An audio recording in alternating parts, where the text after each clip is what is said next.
Right, at the full council meeting, a lot of nasty things were said, and there was a lot of personal attacks launched on Conservative councillors from members of Ipswich Labour. I'm not going to be dealing with that.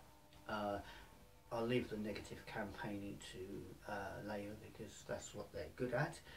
What I would like to share is the fact that from the last council meeting, you can actually ascertain that you are better served by a Conservative councillor than a Labour councillor. Now, the first question I'm going to show you is from Councillor Strout, the Conservative councillor for Bixley. It was a question about the cinema development, which has been stopped, which isn't going ahead now by the sound of it, in the Butter Market.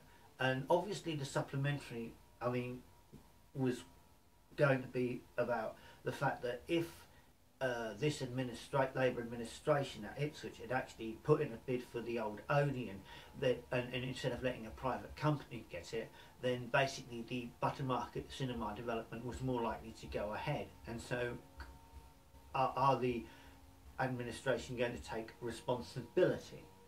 But I think you need to wait for the supplementary, because obviously, I mean, I think the wording of his supplementary question was absolutely genius. I mean, it was absolute fantastic. I mean, here it is. Anyway, wait for the supplementary, because that is the good question. Councillor Strode, Councillor Jones. Councillor Strode. Thank you, Mr. Mayor.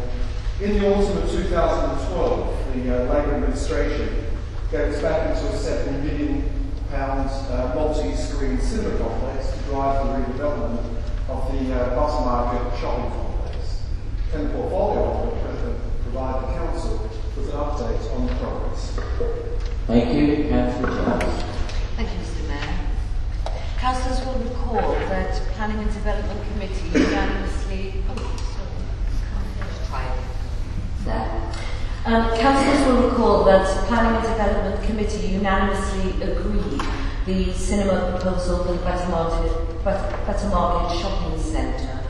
I understand that few cinemas are no longer interested in taking forward that proposal now.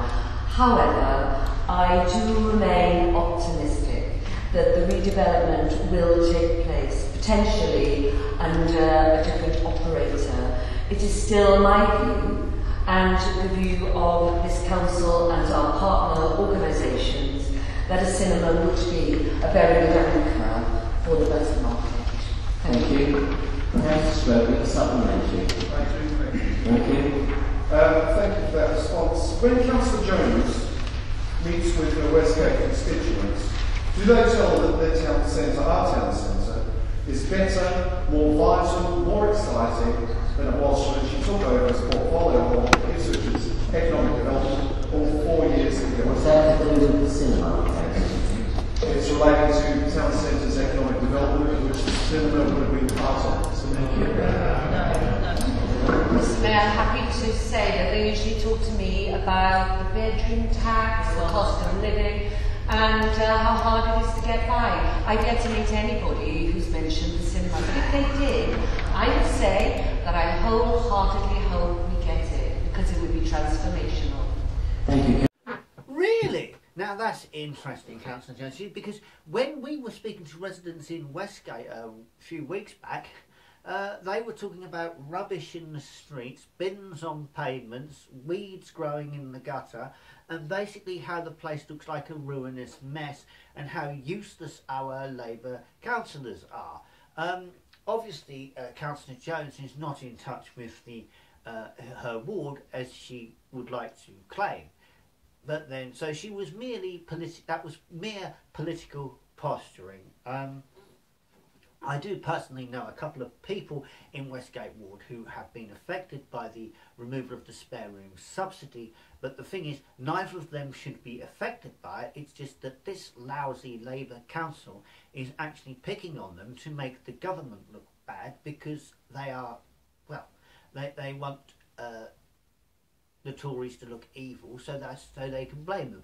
But that's not really. The main issue is not that. It's basically about the place looking like a dump and how. But that's how Labour like places to look. They like places to be a rundown, ruinous mess. So it makes people more inclined to vote Labour, so they can keep it that way. But so that's what were the concerns in Westgate Ward. Councillor Jones obviously doesn't understand her ward, but there you go. What Westgate Ward needs is a Conservative councillor. Right, the next question was by Councillor Harsent for Holywells, Conservative councillor for Holywells, to Bryony Rudkin, portfolio. Now, it was good. The response to Councillor Harsent's supplementary, I must say, was interesting. Councillor Harsent, Councillor Rudkin, Councillor Harsent. Thank you, Mr. Mayor. Can the portfolio holder be kind enough to explain why Holywells Park was opened an hour late on Saturday, the 14th of February, and no park patrol was in place the whole weekend? Thank you. Councillor Rudkin. Thank you. The park gates were opened late on the 14th of February because of staff sickness, and unfortunately it took a while to arrange alternatives, but instructions were passed on the staff and the gates were opened after that. And that during the Saturday and Sunday, other staff, for example the mobile park patrol, did make regular visits to the park, and the gates were closed and open as normal on Saturday evening and Sunday morning. Thank you. Councillor Harsent, have you supplemented? Thank you, Mr. Mayor. Would the portfolio holder agree that we ought to have in place some scheme that when someone is ill, if somebody can actually open the gates rather than people stand there for an hour, especially when they have to work with their dog, waiting to walk the dog. And I think it's something that should be put in place immediately and not discussed at great length. Thank you, Councillor. Thank you. We do have alternative arrangements. It's unfortunate that staff sickness in this case led to the fact that the park wasn't opened, and I'm always open to suggestions. Although I would have been more open to a suggestion perhaps on the 16th of February, but rather than waiting for a full council meeting to raise it. What kind of reply to a supplementary was that? I mean, it was rather patronising. It was basically kind of, I mean, really not bothered about residents of Holywells Ward. Good for Liz, she is. Concerned about residents of Holywells, but the response from the portfolio holder, well, it seemed like I don't want to answer it kind of thing, wasn't it? It's a supplementary. I mean, it was odd. I mean, like, obviously they're not that bothered. Right, there's also a question from Conservative Group Leader and Conservative Borough Councillor for Stoke Park, Nadia Chenchi, about a ward issue in Stoke Park to portfolio holder Phil Smart. I must say he did answer the question rather concisely. Here it is. Could the portfolio holder give me and residents of Stoke Park reassurance that the number 16 bus route is not under threat in any way? Councillor Smart. Thank you, Mr. Mayor. Of course, Councillor Chenchi almost invites me to comment that, of course, as we all know, all bus routes are under threat because of the various cuts constantly made to the value of bus service operators grants, and how all companies find it more and more difficult to make services commercially viable. However, a particular question was in relation to the number 16 route. And you might recall the history of this was that we supported the number 16 route when it was threatened with withdrawal through our public transport budget provision. The support was designed to try and ensure that the service is not just maintained, but also would move to a situation where it no longer requires subsidy. And that is the situation we now find ourselves in. So the provision of that resource was one that's had the desired effect. It's turned around the route, more people are using it. The Managing Director of Ipswich Buses has provided an assurance to me that the Service 16 remains commercially viable and is therefore not under threat of withdrawal, and nor does it need any further support.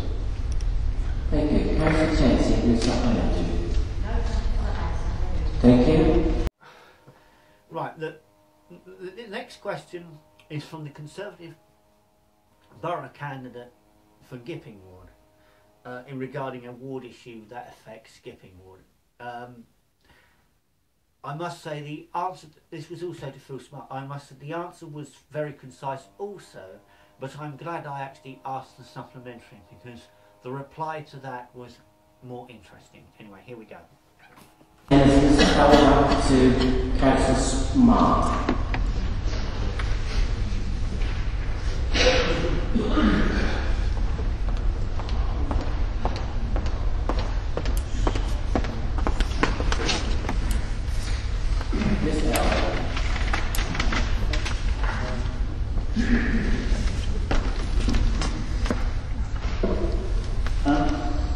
What is being done about wind easing on payment in streets in the London Road area?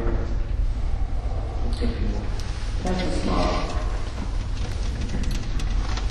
Thank you, Mr. Mayor. I'm pleased to be able to inform Mr. Algar that considerable work has gone on with residents through a community engagement exercise in this area to encourage them to remove their wheelie bins from the street where possible after collection day.